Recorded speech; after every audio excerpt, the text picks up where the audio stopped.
For me, the reward isn't in the awards I get nominated for or the prestigious events I get asked to speak at. Those are all honours, I think. But a rewarding experience is definitely when I came out to Obama and challenged him on transgender inclusivity. My university supervisor emailed me afterwards. She's Canadian, and she said that her family friend in Canada had seen me on TV and said, "Oh, Nicole, isn't that your student?"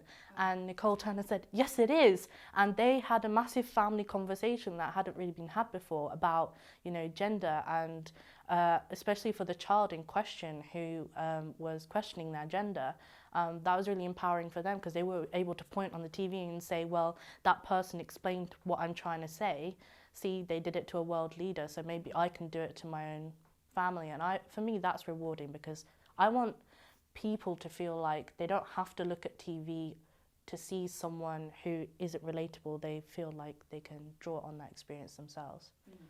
It is also related to those people that inspire me, seeing justice happening. And again, for example, when I think of the relatives of people in Peru in the 90s, that there were lots of disappearances at the time in Peru, and I met many of the relatives of those disappeared. And when they found out the truth about their loved ones, and when those who had committed those atrocities were actually put in the dock, found guilty, and punished for that crime, and they then felt that they had received justice, that, those have been really the most rewarding moments for me.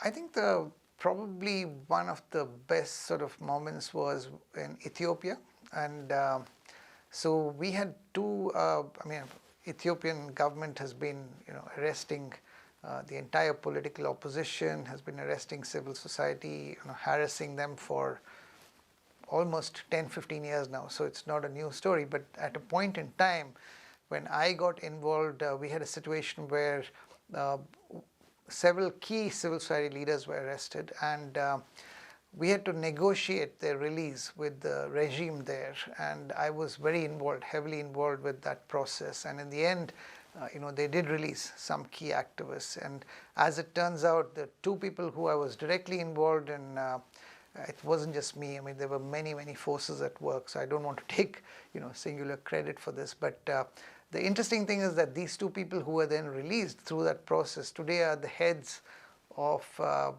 the regional work for Human Rights Watch and Amnesty International.